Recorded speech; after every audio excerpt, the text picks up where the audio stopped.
Who is God? I'll never forget, years ago, speaking at the Lenin Military Academy in Moscow, and all but one person in the audience were atheists. They were all atheists, except one guy who came to me afterwards and told me he'd been praying for years that somebody would come and share the gospel in that setting. And through my talk, one other officer kept going like this the whole time, giving me the choke sign. But I kept going. I just looked in a different direction because sitting next to me was the general who'd invited me. But as soon as I finished my talk, this guy with the choke sign bounced to his feet. And here's what he said. He said, God. What do you mean, God? You've been talking about God for 45 minutes. What are you talking about? I have no idea. So whenever you get jolted with a question, you have to quickly pray. So I said to him, are you an atheist? He said, yes. I said, what are you denying? If you say you're an atheist, a is the negative in Greek, theos for God, negative God. You say you're an atheist. What are you denying? You're asking me who God is, but you're telling me you deny God. So what is the God you're denying? He was stumped and didn't know how to backtrack and respond. So I gave him about a 2 or 3 line answer from God being the creator and the designer of the universe to the one who's made us in his image, and that our hearts are ultimately restless until they find their rest in him. I want to read for you a prayer this morning from 2 Chronicles 20, where there are questions asked about God, implicit in which are the answers themselves. So 2 Chronicles 20, reading from verse 6, Jehoshaphat is surrounded by a massive army, and he doesn't know how he's going to deal with this.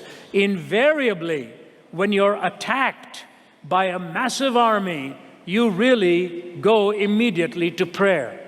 I remember talking to one of your generals, Isleta, years ago during the revolution, and he and 800 of his men were at Edsa.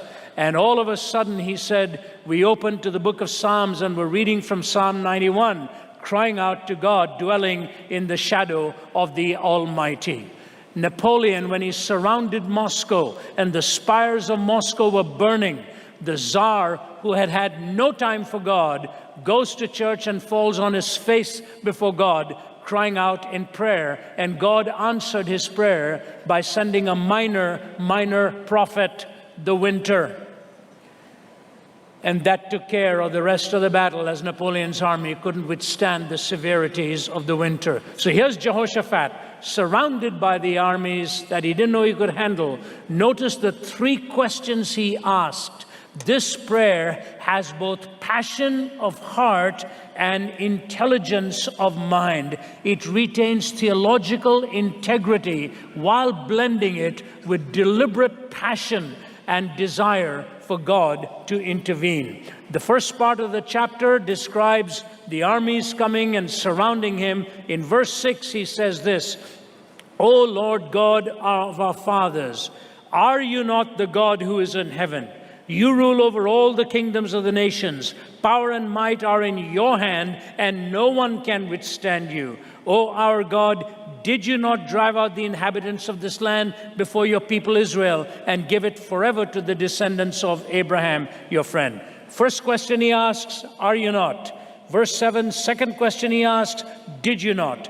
In verse 12, he comes up with this, O our God, will you not judge them? For we have no power to face this vast army that is attacking us. We do not know what to do, but our eyes are upon you.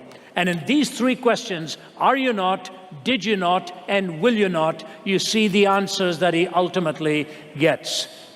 In 1952, Encyclopedia Britannica published one of its most popular series ever.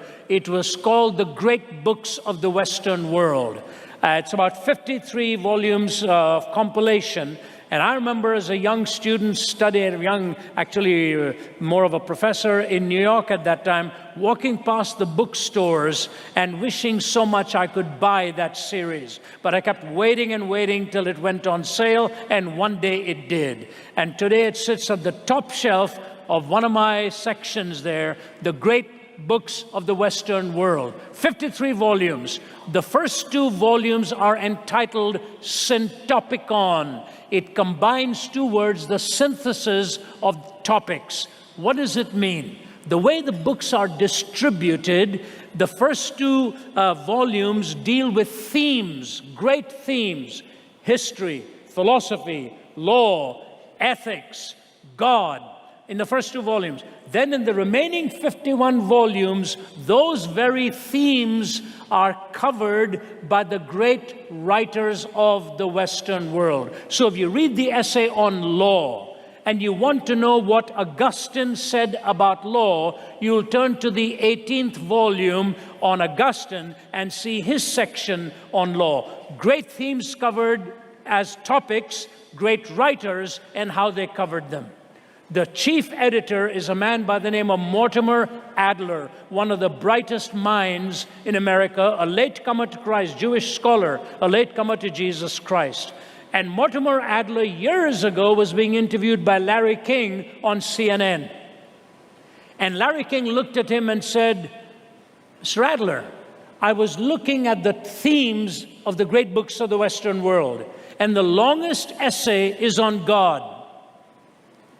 You've covered great themes, but the longest essay is on God. Can you explain that?" Mortimer Adler just shrugged his shoulders and said, "Larry, because more consequences for your life follow from that one issue than any other issue you can think of. More consequences for your life follow from what you believe or disbelieve about God." And that's absolutely right. You are here today and cannot deny that statement. Your belief or disbelief in God defines everything else you do. If you believe and trust in God, your language, your giving, your behavior, your ethics, you may not always live consistently with it, but your guilt or fulfillment comes on how you think about God.